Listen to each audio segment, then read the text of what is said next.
este grupo y en este seminario. Bueno, hoy nos va a hablar José Rafael León, alias Chichi para todo el mundo, que por suerte tenemos el gusto de tenerlo en la comunidad matemática uruguaya por estos años. Nos va a hablar de la ecuación hipoelíptica de Kolmogorov y su relación con la fórmula de Feynman-Kac para la ecuación del calor con enfriamiento. Así que adelante, Chichi. Muchas gracias, Nico. Muchas gracias a todos. Para mí es un placer dar mi seminario anual que en este marco tan lindo. Desde hace bastante tiempo he participado en el seminario, así que no solo desde que estoy aquí, sino mucho antes también coincidían mis venidas con posiciones en el seminario. Bueno, hoy voy a hablarles de esto es un tema recurrente en mí, que es la fórmula de Feynman-Kac. Y surgió porque nosotros, Federico, Ernesto y yo, pretendidamente teníamos un proyecto que nunca se concretó porque era un proyecto que solo paga viajes.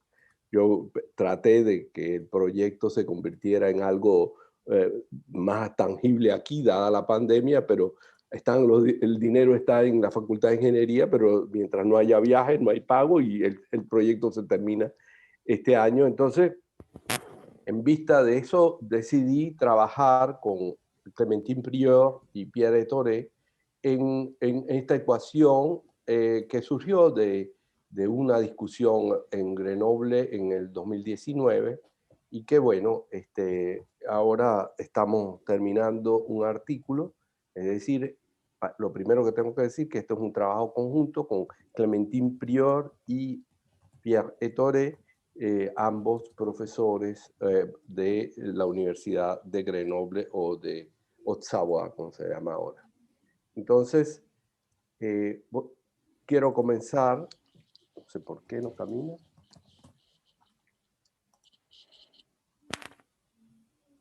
Ahí cambió. Sí. La exposición la organicé primero con una introducción algo histórico, porque es muy lindo cuando yo me tropecé con este artículo de Kolmogorov. Después voy a hablar de la transformada de Fourier en la variable X en la ecuación de Kolmogorov y cómo lleva eso a la ecuación del calor con enfriamiento. Voy a hablar de algunas soluciones, de ejemplos con solución implícita, y luego voy a bosquejar cómo se hace cuando no se tiene solución implícita y voy a hacer solución aproximada en tiempo pequeño. En el año 1934, Kolmogorov publicó en Annals of Mathematics un artículo de 2 páginas, menos estudiado en probabilidad que sus otros trabajos, salvo en épocas recientes. Cuando digo salvo en épocas recientes, porque recuerden que Villani se ganó la medalla Fields relativamente hace poco tiempo, y Villani es parte de su investigación está ligada con este tipo de ecuaciones hipoelípticas, pero en el caso de él, no lineales, pero bueno, no viene al caso, pero quiero decir que durante mucho tiempo este trabajo de Kolmogorov fue más bien suculento para la teoría de las ecuaciones derivadas parciales y el análisis.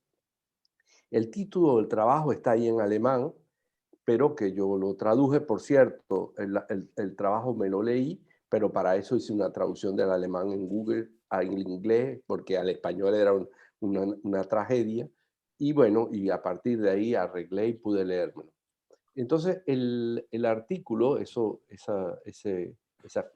diéresis quieren decir movimientos aleatorios sobre la teoría del movimiento browniano.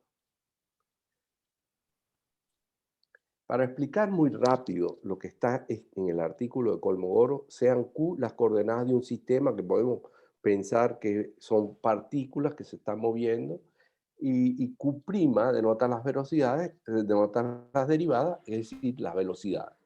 Se supone que si yo doy la posición y la velocidad en el tiempo t, entonces, como supongo que las partículas siguen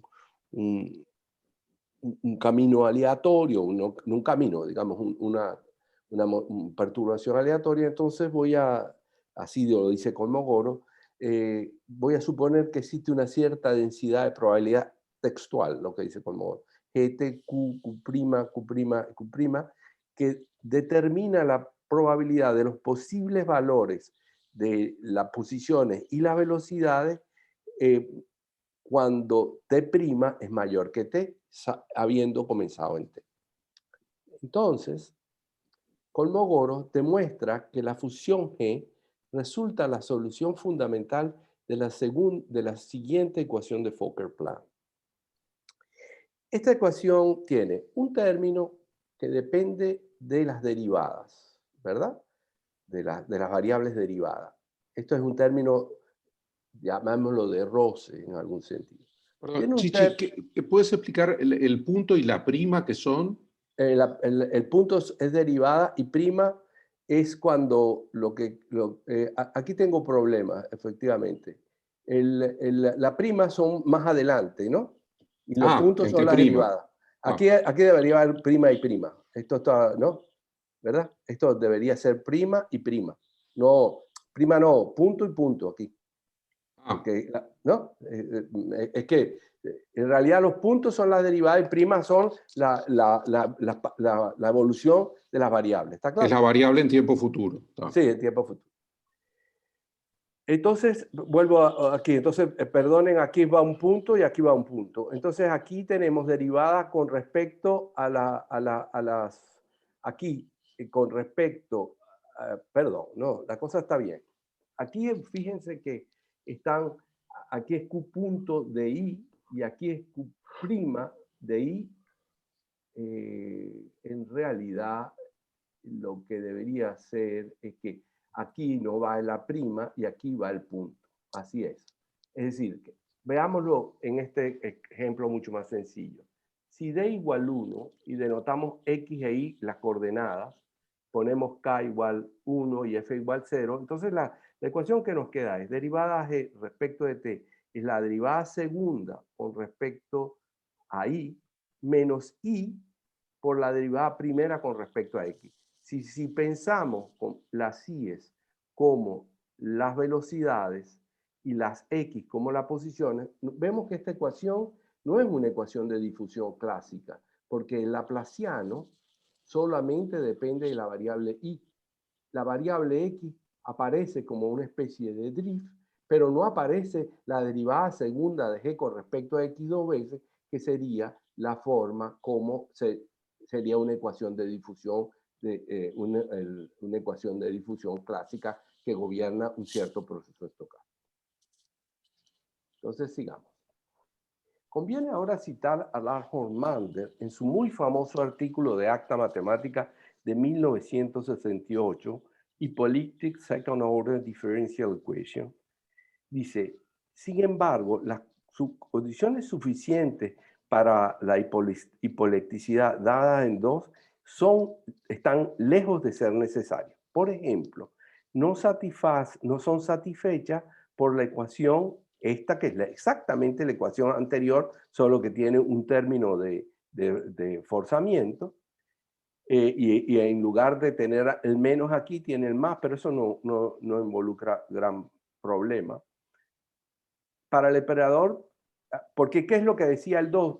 Para usted obtener si una ecuación es hipolíptica, una condición suficiente, congele los coeficientes y vea si usted genera un plano. Si genera un plano, ¿verdad? El campo de vectores genera un plano, si está en R2, pero genera un plano, entonces es hipolíptica. Esta ecuación no, porque en realidad esta ecuación no genera un plano, porque es singular, no tiene el segundo orden en la derivada con respecto a I, en este caso.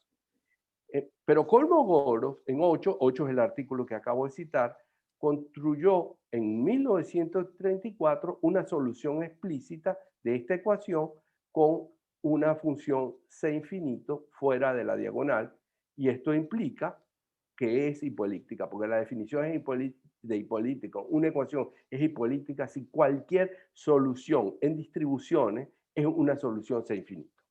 Eso es lo que llaman, como es la ecuación del calor, por ejemplo. Cualquier solución en distribuciones, si uno la ve fuera de la diagonal, entonces es infinito. En este artículo, Hormander, basado en el trabajo de Kolmogorov, ese de 2 páginas, obtuvo una condición necesaria y suficiente para que una ecuación de tipo Kolmogorov sea hipolíptica. Y aquí digo lo que significa ser hipolíptica. Lo que significa que toda solución en distribuciones de la ecuación es C infinito. Pasaremos ahora a considerar el tema de este seminario. Primero comencemos con algo de notación. Denotamos W al movimiento browniano estándar y para I perteneciente a RD, el movimiento browniano estándar en RD, perdón. Y para I perteneciente a RD, el proceso I más W es el movimiento browniano, pero empezando en I. Además, sea B R de una función de RD en R un potencial continuo y o acotado inferiormente o con crecimiento cuadrático. Es decir, yo voy a tener que B puede ser, por ejemplo, si B es positivo, no me importa. Si B es positivo y está acotado inferiormente, si B es positivo.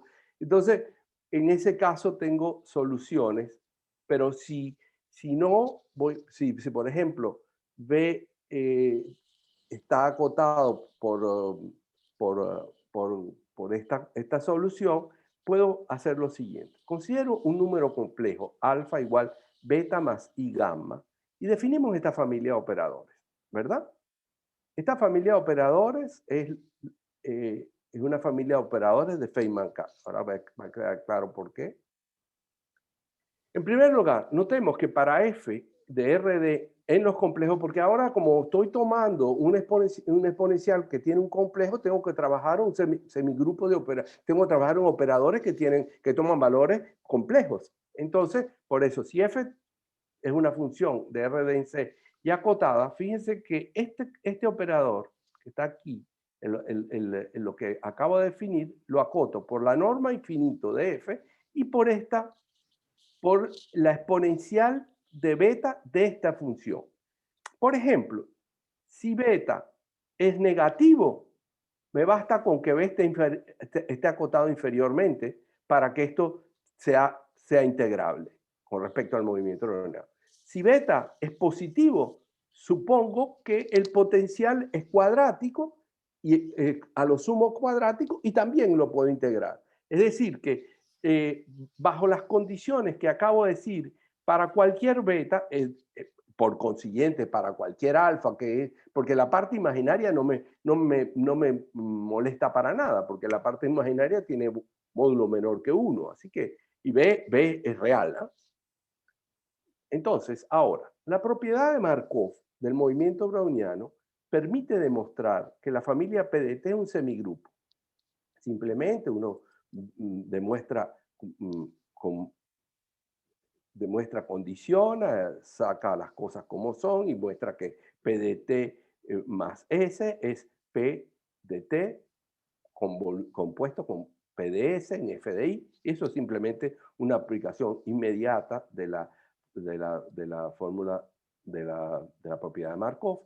Y además, la continuidad, por ejemplo, de F y la continuidad de B me da que en el espacio de funciones continuas, el operador tiende fuertemente a, cuando t tiende a 0, a la identidad, y eso, todas esas cosas y las propiedades de integrabilidad del movimiento browniano me permiten extender este semigrupo que está planteado para funciones acotadas, lo puedo extender repito, por las condiciones de integrabilidad del funcional del movimiento browniano, lo puedo extender a L2 de RD. Es decir, a una familia de operadores fuertemente continuos y que es un semigrupo que actúa en L2 de manera continua.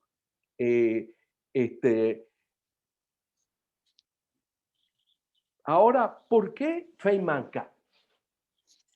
En la tesis de doctorado de Feynman, en 1941, Feynman construye lo que luego se dio a llamar la integral de Feynman y que muestra cómo a partir de trayectorias que tienen cierto parecido al movimiento browniano, él logra crear un formalismo que al principio era puramente formal, pero que muchos matemáticos se han preocupado en formalizar luego, y que ese formalismo de integrales sobre trayectorias, path integral, como lo llamaba él, da origen a la solución de la ecuación de Schrödinger. Mark Kac, estudioso de los trabajos de Feynman, se dio cuenta que si él cambiaba esa integral sobre trayectoria por el movimiento browniano, en ese caso tenía la solución no de la ecuación de Schrödinger, pero sino de la ecuación del calor con enfriamiento. Entonces, definamos U de TI simplemente la función que es aplicarle al semigrupo a la función f en I. El lema de Ito, aplicado al funcional, a este funcional, ¿verdad? Acuérdense que esto es la esperanza, le aplico el lema de Ito a la parte interior, luego tomo esperanza, se me elimina la parte martingala y tengo que el generador infinitesimal va a ser un medio laplaciano de alfa v, lo que quiere decir que esta ecuación, esta función a dos variables satisface esta ecuación teniendo como condición inicial f de i. Por supuesto, esto es exactamente de lo que se trata la tesis de Feynman, pero con sus trayectorias, su path integral en lugar de integración con respecto al movimiento browniano y la ecuación de Schrödinger en lugar de esta ecuación del calor con enfriamiento. Podemos entonces expresarlo como U de Tx es igual a esto que está aquí. Esto es exactamente la fórmula de Feynman-Kac. Voy a hacer una observación. En la literatura en general se considera alfa real. La introducción de valores complejos quedará justificado para la aplicación de este tipo de funcionales a la ecuación de Kolmogorov hipolíptica. Entonces, ahora voy a hacer un ejemplo para ver por qué hablo de la ecuación de Kolmogorov y la fórmula de Feynman-Kac. Yo tengo la ecuación de Kolmogorov, pero en lugar de poner I, puse C de I. ¿Cierto?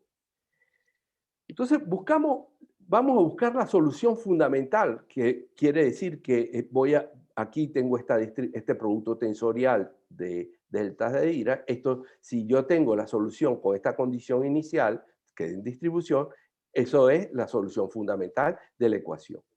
Entonces, para buscar eso, tomo transformada de Fourier con respecto a la variable X. Y fíjense que probabilista, Warning, estamos haciendo transformada de Fourier como lo físico, con menos I, como le gusta a Ernesto, que se lo enseñaron los rusos. Porque eso, la idea de esto yo trabajaba al revés, pero entonces tenía los resultados distintos a los de la gente de ecuaciones en derivada parcial. Entonces, Clementine dijo, bueno, pero vamos a ponernos de acuerdo, vamos a transformar con menos i. Si tomamos transformada de Fourier en esta ecuación con respecto a la variable x, nos queda esta ecuación. Y dense cuenta que esa ecuación es una ecuación con enfriamiento, solo que el alfa va a ser ahora menos I gamma, ¿verdad? El alfa es menos I gamma, gamma es real, y la condición inicial, como a la delta le tomo transformada de Fourier, me queda esta parte y lo otro me queda simplemente la condición inicial. Entonces, pero esa ecuación no es sino la ecuación de Feynman-Kac con enfriamiento, así que la solución nos queda con mucho abuso de notación, como lo que me había quedado antes, pero ahora la condición inicial es la delta en I'. Entonces tenemos un problema con la aparición de la delta de Dirac en la condición inicial. Lo vamos a resolver usando condicionamiento. Esto lo usan mucho los físicos y lo usaba mucho en Venezuela Enrique Cabañas.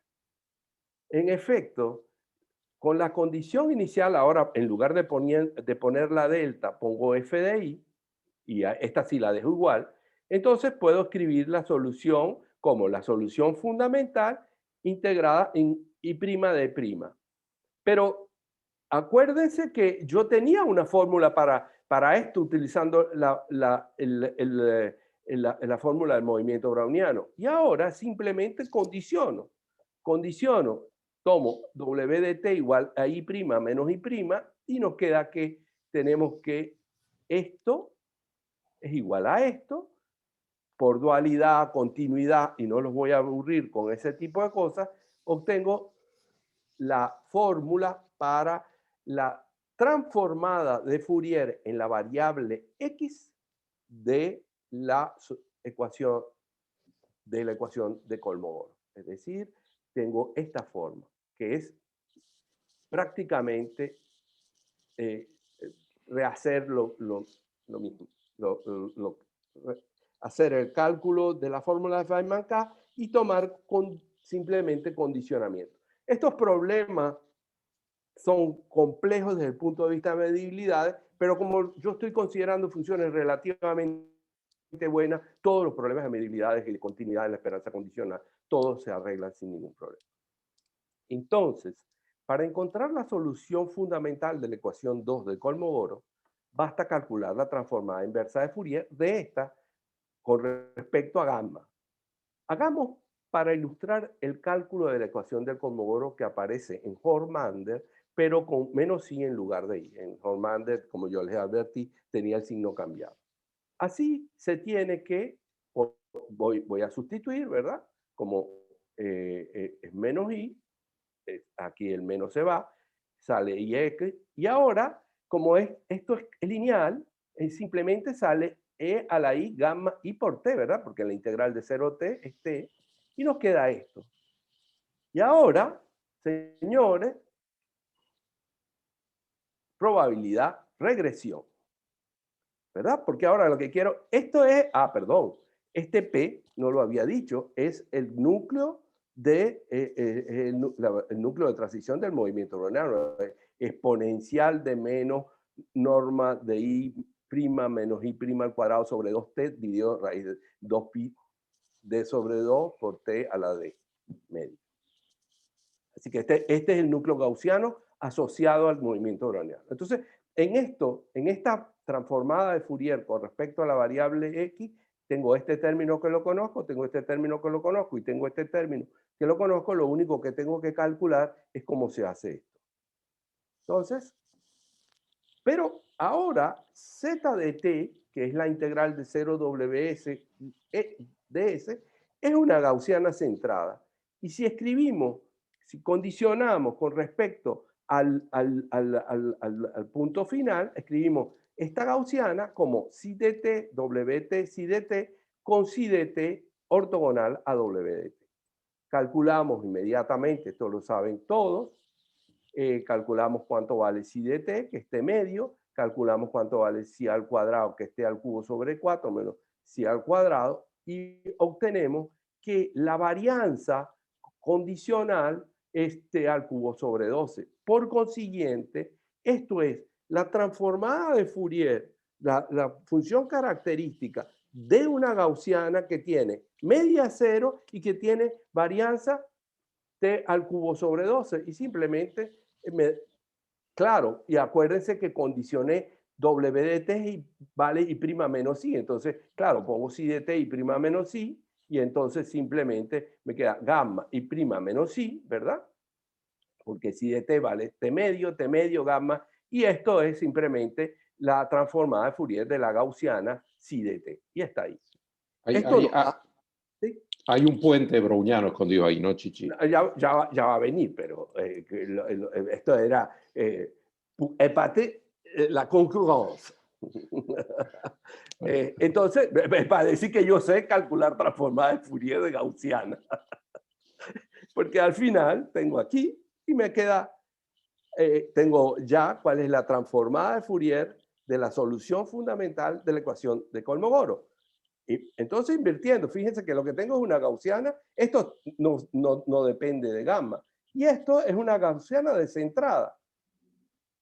Y me queda la fórmula que aparece en el artículo de Kolmogorov de manera linda, y que cómo hace Kolmogorov en el 34 para crear esto que simplemente estaban apenas comenzando las regresiones y las cosas, y por supuesto el movimiento. Pues Kolmogorov le vomita a uno esta fórmula, la pone ahí en su artículo, y fíjense que una cosa que él señala que es muy interesante es que el exponente aquí de la varianza es de la desviación estándar es 3 medios.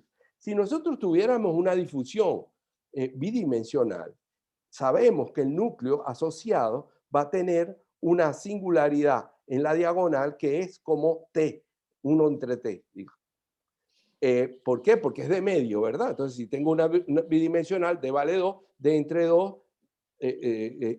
vale 1, entonces la singularidad es t. Pero aquí es 3 medios. Y la pregunta es, ¿por qué pasa esto? Esto podría entrar un rato en esto. En realidad, lo que se hace es que cuando las ecuaciones de tipo Kolmogorov hipoelípticas están asociadas a un sistema de ecuaciones diferenciales en donde solamente el término asociado a las derivadas tiene ruido blanco y los otros términos son integrables, entonces son diferenciables, así que la trayectoria en X, la posición, es diferenciable y la derivada, es decir, las velocidades, satisfacen una ecuación, un funcional de Ito. Entonces, por supuesto, la posición x de t tiene derivada,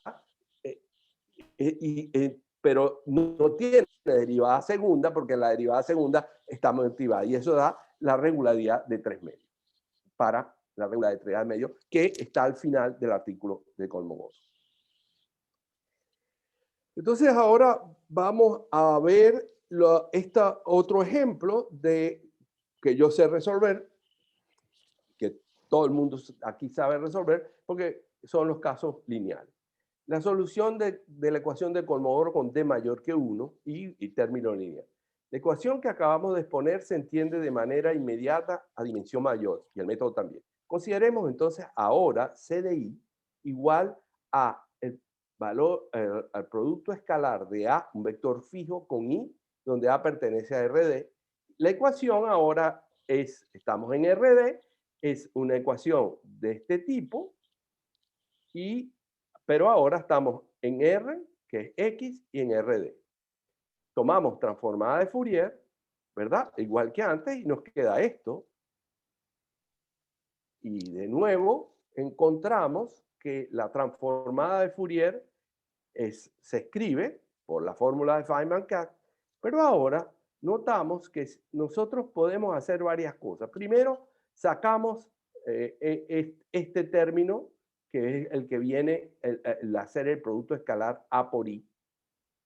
Después, dividimos entre la norma de A para tener aquí un elemento de norma 1. Y ahora tenemos un producto escalar y decimos, bueno, ahora tomamos una dirección fija, que digo, la dirección del primer vector de la base canónica. Y entonces hago la rotación de tal manera que me lleva a A, norma de A, que me lleva al vector de la base canónica a A, norma de A. Al ser unitaria, si yo le aplico la inversa a -1, este W tilde de nuevo es un movimiento browniano estándar por el teorema de Levi.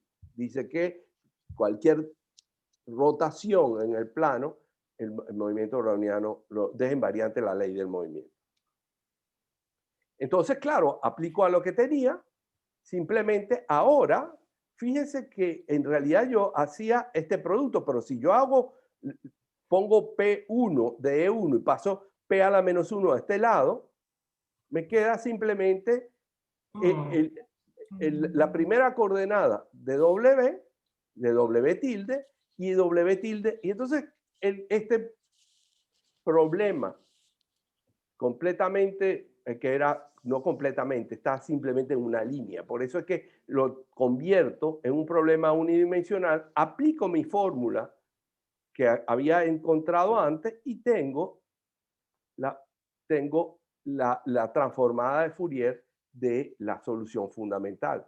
Ya porque esta fórmula ya la había aplicado, porque este es un problema, este problema que está aquí es un problema unidimensional. Lo aplico, invierto y me queda esta forma muy linda que en realidad es la que aparece en el artículo de Kolmogorov. Bueno, ahora vamos a hacer un paseo por la ecuación de Kolmogorov, pero con potencial cuadrático. Uno podría decir que la ecuación de Feynman-Kac en general tiene solución explícita cuando uno tiene un potencial lineal, que es un problema gaussiano, o cuando tiene un potencial cuadrático, que es efectivamente una aplicación dura del puente browniano.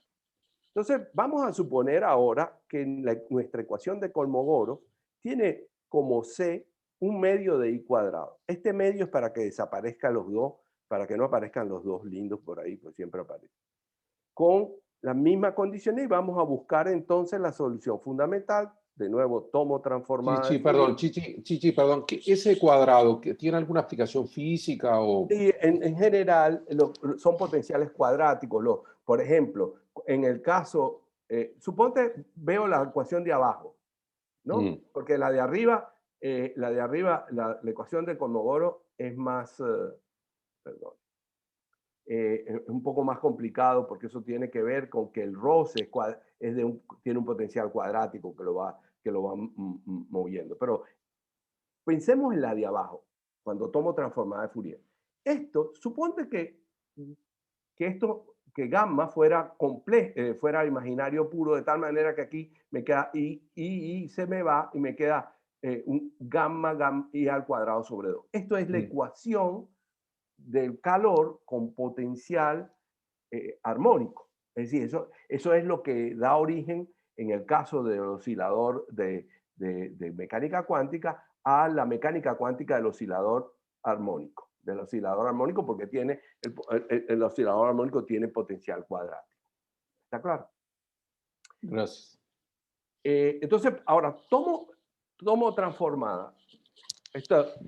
Tomo transformada y me queda la ecuación como si fuera el oscilador, pero con una frecuencia imaginaria pura.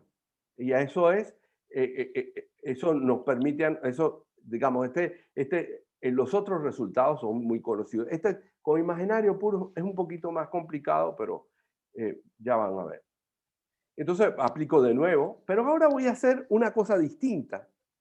No voy a seguir aquel camino que lo podría haber hecho, porque yo quiero obtener una solución explícita. Entonces, lo que hago es que yo ahora voy a trasladar la trayectoria browniana con una función suave que tiene derivada en L2, que la voy a llamar psi, y la voy a empezar en 0 para que coincida como comienza el movimiento browniano. Entonces, voy a aplicar la fórmula de traslación de Cameron-Martin-Girsanov. Pero si ustedes se dan cuenta, yo tengo que introducir funciones que sean a valores complejos, porque las ecuaciones que voy a resolver tipo Newton van a ser de funciones a valores complejos. Pero Asenkot y Asenkot y 2 para los límites clásicos no resolvieron este problema. El problema es muy lindo, cómo se resuelve el problema siempre que el potencial sea un potencial analítico. En nuestro caso, la parte es analítico porque es un potencial real multiplicado por I gamma alfa, y el potencial real basta con que sea diferenciable, que en nuestro caso es cuadrático, así que no hay problema. Entonces, construimos esto que dice, ¿qué es lo que dice la fórmula de Cameron-Martin? Que si yo traslado con psi ds, tengo esto, es que la traslación es absolutamente continua con respecto al movimiento browniano y me queda todo escrito de esta manera, lo que he aplicado la fórmula de Cameron, la fórmula de Gilsanov, digamos. Entonces, claro, de nuevo, usando el truco que hice antes, condiciono y me queda esto así. Se dan cuenta que ahora tengo el punto de condicionamiento psi de t. Esto es delicado desde el punto de vista de medibilidad. No voy a entrar en esas cosas delicadas porque no, lo que quiero es... Bueno, entonces la solución fundamental, la transformada de Fourier de la solución fundamental me queda así. Pero supongamos ahora que nosotros decimos, tomo las soluciones, las psi de t, que me lleven a, en t me llevan a i' menos i. Pero entonces, señores, se me va todo, me queda entonces w de t igual 0, esto me queda p de t 0, y aquí me queda esta expresión que es un poco complicada.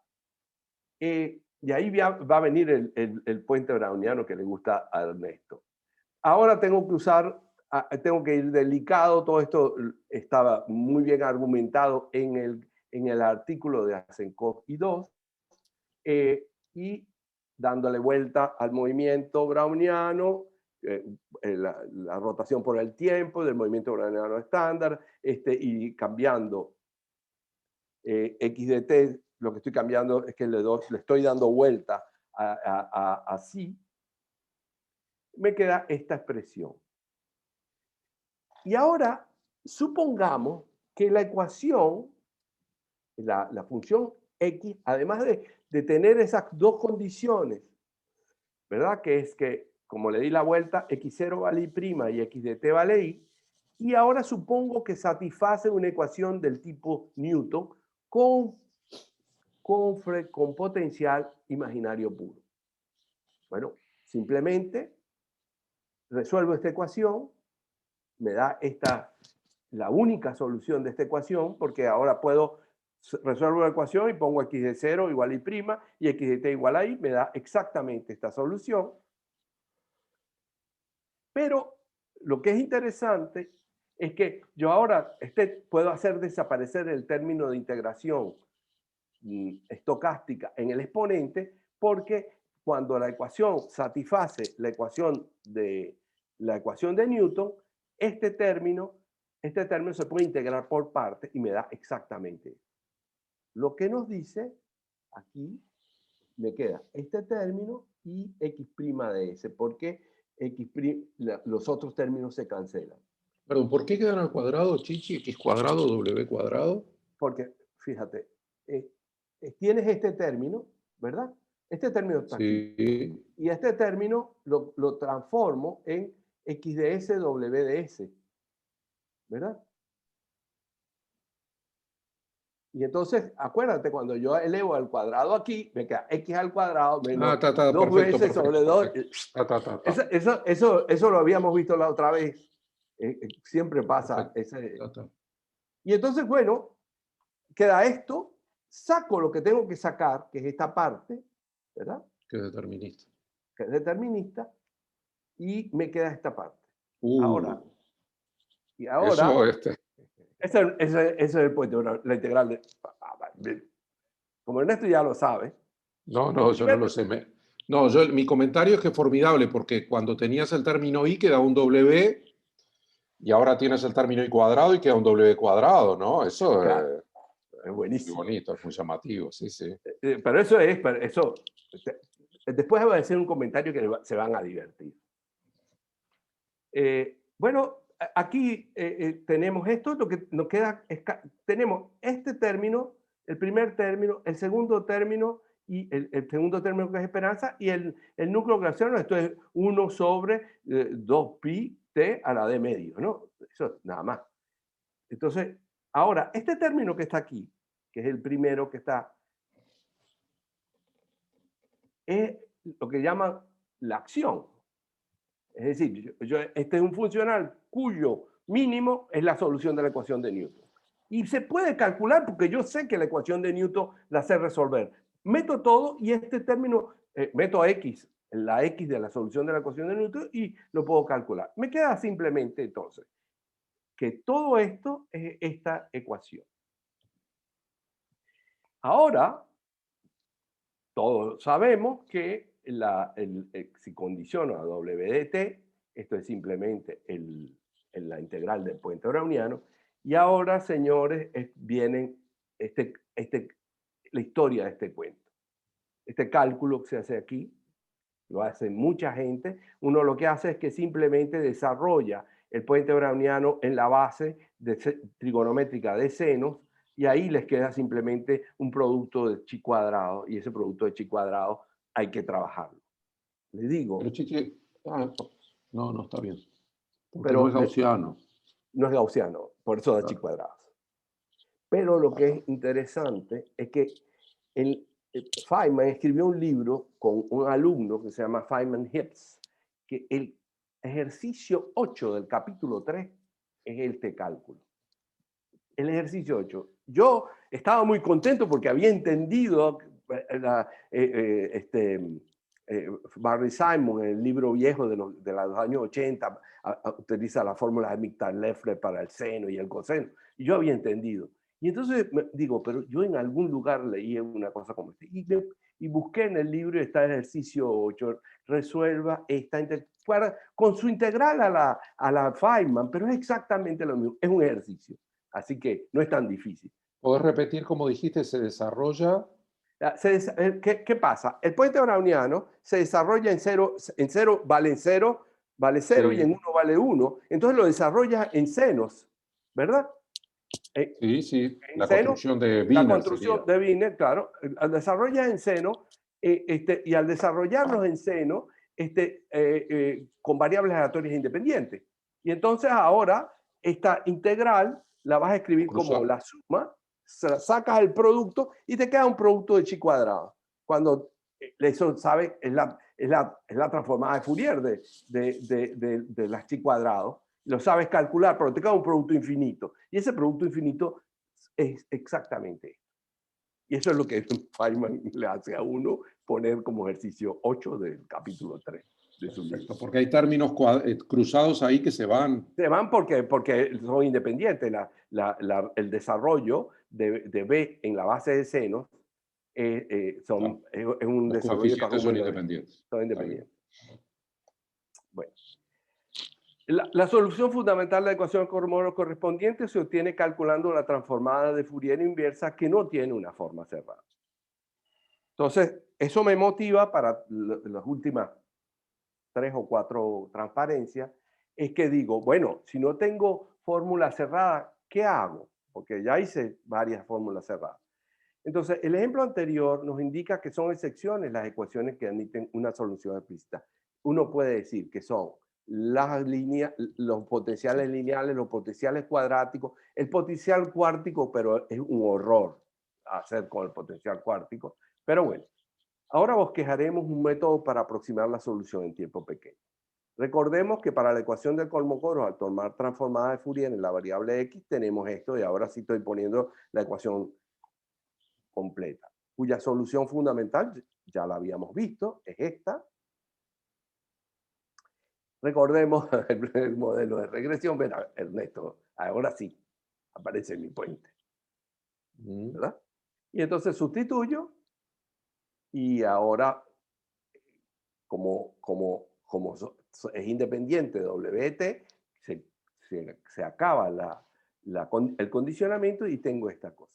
¿Qué hago? Antes tenía una forma de trabajar, pero ahora no, tengo una cosa horrorosa. Pero yo puedo decir que ahora puedo suponer que tiene 2 derivadas, ¿verdad? Negritos es el puente browniano multidimensional, que son puentes brownianos independientes en cada trayectoria. Entonces, ¿qué hago yo? A C la desarrollo alrededor de I, ¿verdad? Entonces, y este término que está aquí es un término este término es el, el, el, el, el resto de orden 2 integral. Lo tengo que dejar así, entonces me queda la i y me queda esta parte. Pero ustedes dicen, aquí la función f es el desarrollo, el resto integral del desarrollo de Taylor. Pero fíjense que este término que está aquí es muy lindo.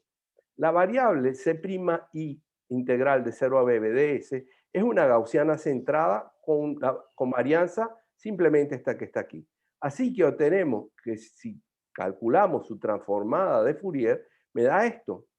Entonces, claro, mi problema es que ella no aparece, pero yo puedo seguir desarrollando este término, porque yo había hecho un desarrollo hasta segundo orden, pero había supuesto que C tenía 3 derivadas. Puedo seguir haciendo el desarrollo y de esa forma, perdonen que esté así, pero no me cabía, si la transformada menos lo que me da el cálculo, si no existiera F, se escribe simplemente como esto que está aquí.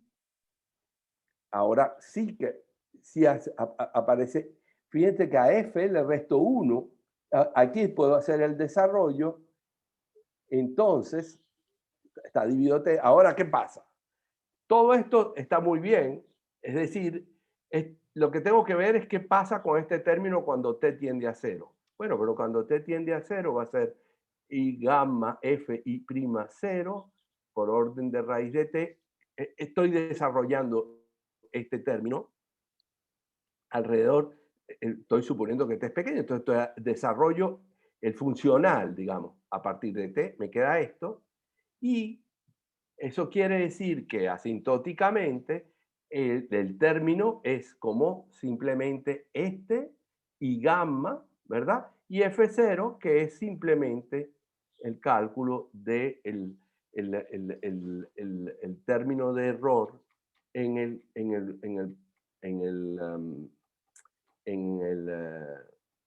término de error en el desarrollo de Taylor de orden 2. Tomando transformada inversa, simplemente, esto es la transformada de la ecuación que yo estoy, es decir, la solución fundamental de la ecuación que yo estoy buscando. Esta es la ecuación fundamental, la solución fundamental para la ecuación de Kolmogorov con término lineal, que la conozco explícitamente. Y ahora lo que tengo que hacer es esta inversión, y aquí viene un paso al límite que no sabemos justificar, y nos queda esta bella fórmula asintótica, que la solución fundamental de la ecuación de Kolmogorov va a ser T por la ecuación fundamental de esta, ¿verdad? Va a ser la solución de Kolmogorov que conozco, por T por este término que está aquí. Esto no lo sabemos justificar así como lo pongo, pero lo sabemos hacer si en realidad estamos considerando no soluciones fundamentales, sino soluciones verdaderas. Es decir... Perdón, Chiche, no por, sino más. Por no más. Q más eso. T por Q. Exacto. Más ese término. Sí. Bueno, gracias.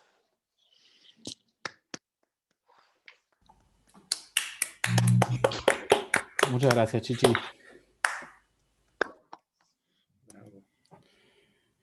Bueno, abrimos el micrófono para preguntas y comentarios.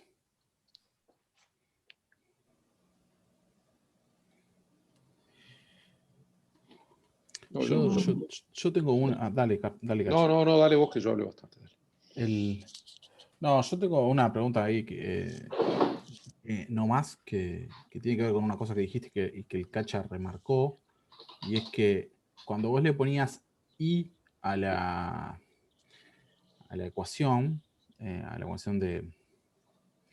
El Cacha tiene un bebé ahí acá. Un bebé en manos. Bueno, cuando vos ponías I en la ecuación de hipolíptica, te aparecía una gaussiana, digamos, en el exponente con exponente 1. Y cuando considerabas el caso con I cuadrado, te aparecía El un cuadrado. contrabrowniano con el cuadrado. Si vos considerás un P positivo arbitrario, digamos, ¿se te va a trasladar a la potencia en el exponente o No, es lamentablemente. solo una casualidad de 1 y 2, digamos? No, lo que sí se pone, suponte que sea el potencial cuártico. Tú puedes escribir la fórmula para el potencial cuártico, siempre y cuando que sea imaginario, porque el potencial cuártico o lo pones menos o pones I gamma, cualquiera de los dos, porque el potencial cuártico crece mucho, ¿no? Si le quita, si no lo pones con menos, ¿no? Entonces, el potencial cuártico te queda la fórmula con el potencial cuártico y puedes condicionar y tal. Pero no tiene solución explícita. Hay una solución explícita en términos de unos polinomios horrorosos, pero que sería muy interesante trabajarlo, pero yo confieso que me da miedo, porque es mezclarse con funciones especiales que se llaman, hasta tienen un nombre propio, unas funciones O sea, para el si cuarto. con las cuentas estas a vos te da miedo, Chichi, el resto podemos salir corriendo, ¿no? Levantamos las manos. Bueno, ¿más preguntas? ¿Comentarios? Yo quisiera hacer un comentario. Dale. ¡Ay, qué bueno! ¡Qué sabroso que tengamos ese comentario de Venezuela! Buen día, mucho gusto estar aquí. Un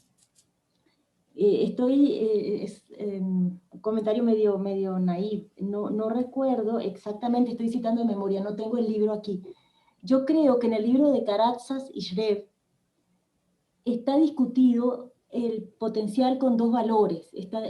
Se puede también obtener la solución explícita. Ajá. De repente les interesa a ustedes porque ahí se puede quizás hacer aproximaciones por funciones de escalera, de alguna otra cosa. Ah, qué interesante. Creo que está discutido, si mal no recuerdo, está discutido en detalle ese caso, el potencial con dos valores, discontinuo. Qué lindo. Sí. Pero bueno, no estoy 100% segura. En el libro de Skorohod, de ecuaciones diferenciales estocásticas, que no es tan, bueno, no sé, que me corrija sobre todo Ernesto, pero creo que no es tan conocido. Creo que hay alguna discusión también, en general, de este asunto, de la fórmula de Feynman-Katz con potencial, pero claro, en el caso real, yo no sé qué tanto se pueda llevar a lo que ustedes están mirando. Era eso que quería decir. Muchas gracias, Estela, porque Bueno. voy a ver, y además el libro de Coros de ecuaciones diferenciales estocásticas lo tengo allá en mi biblioteca en Caracas, pero lo voy a buscar porque me gusta volver a esas fuentes que tienen muchos ejemplos. Muchísimas gracias. Bueno. Si nadie, Nico. Dale, Cacho, dale. No, yo quería hacer 3 comentarios. Primero, los libros Skorohod, el problema que tienen es que son muy difíciles de leer. Entonces, por eso, a veces muchas cosas que están ocultas ahí, uno las descubre cuando ya tarde, digamos, ¿no? No, el libro de, disculpa Ernesto que te Sí, interrumpa, no, el adelante. libro de ecuaciones diferenciales es muy No es el claro. caso. Sí, Lo sí, que yo pasa creo. es que no es tan conocido, pero el No. libro que se llama Ecuaciones diferenciales estocásticas, que es un GT de Springer. Solo de él, ¿no? Y Skorohod. Sí, no, es de él No, solo. es de Está bien. Yo No, soy, porque yo, yo Skorohod estoy de acuerdo yo estoy de acuerdo con Estela. Es un libro muy, muy lindo. Por ahí estudié yo en una época, hace muchos años. Y otra cosita que me olvidé interrumpiendo, Ernesto, después me callo. Adelante. El Dean ¿cómo se llama? El Dean McKean tiene también algún ejemplo, pero ahí sí no me acuerdo exactamente cuál, pero creo que tiene algún ejemplo. No sé hasta dónde llega, pero discute algún potencial específico. Yo estuve estudiando esas cosas en una época porque quería ver asintótica para el caso no lineal. Y no fue un buen camino, pero en algún momento estudié esas cosas. Por eso es que me acuerdo ahora de las referencias oyendo a Chichi hablar. Pero me voy a callar ya. No, Estela, la verdad que no me di cuenta que esa SB eras tú, así que celebro que estés con nosotros y nos estés acompañando y aportando. La verdad que Perdón, es es una que alegría. estoy usando una computadora familiar y está así, pues, entonces... Bueno. No, es una alegría poder escucharte. Son estas locuras de la pandemia. No, los otros dos comentarios es Andrei Borodín tiene fórmulas de Feynman-Katz como al límite de la regularidad. Le gusta mucho, es un experto en tiempo local, entonces cuando las funciones no son regulares, en fin. No, y el tercer comentario es más bien disruptivo. A mí también me gustan y disfruto mucho de las soluciones explícitas, ¿no? Pero cuando en el día de hoy, y esto es una pregunta, una reflexión más al seminario en general, por supuesto también a Chichi, cuando uno está haciendo eso, y a veces a mí me viene la sensación de que está un tipo, supongan que el resultado final de mi solución es un gráfico, que grafica una solución, y digo, está bien, pero un tipo viene con una computadora, discretiza todo esto y hace el gráfico antes de que yo termine de hacer mis cuentas. Entonces, no sé, digamos, yo planteo eso porque hay como una competencia de métodos que cada vez, con el crecimiento de la potencia computacional, es precioso y... Ernesto, nosotros, esa es la segunda parte del artículo en el que está trabajando Pierre, que es un muchacho joven que tiene mucha competencia en cálculo estocástico en computadora. Es decir, él compara. Entonces, la idea que tenemos es comparar las soluciones de la ecuación de Kolmogorov por elementos finitos, que está hecho, que se puede hacer, compararla con, tú ahora tomas una discretización en el tiempo. Con la discretización en el tiempo tiene una fórmula exacta, digamos, tiene una fórmula que al orden de cómo agarras tu discretización, ¿no? Porque por la propiedad de semigrupo tú puedes ir haciendo paso a paso, ¿no? Entonces Sí. te paras y entonces la idea que tenemos es ver, comparar, y eso lo hace muy rápido, ¿no? Lo puedes hacer inclusive en paralelo. Entonces, comparar los dos métodos. Porque el método en R3, por ejemplo, para la ecuación de Kolmogorov, en R3, en elementos finitos, es bastante complicado. Otro método que sugiere mucha gente, y está en bastantes artículos, no hablé de eso, está en muchos artículos de cálculo numérico, es que, yo tengo la fórmula de la transformada de Fourier, y ahora para invertir hago Fourier transform, ¿no? Porque entonces, y hacen como una especie de combinación entre simulo para obtener la solución de Feynman-Katz, simulo miles de trayectorias y luego invierto por Fourier transform. ¿Qué es mejor? Está completamente de acuerdo con las cosas que tú estás diciendo.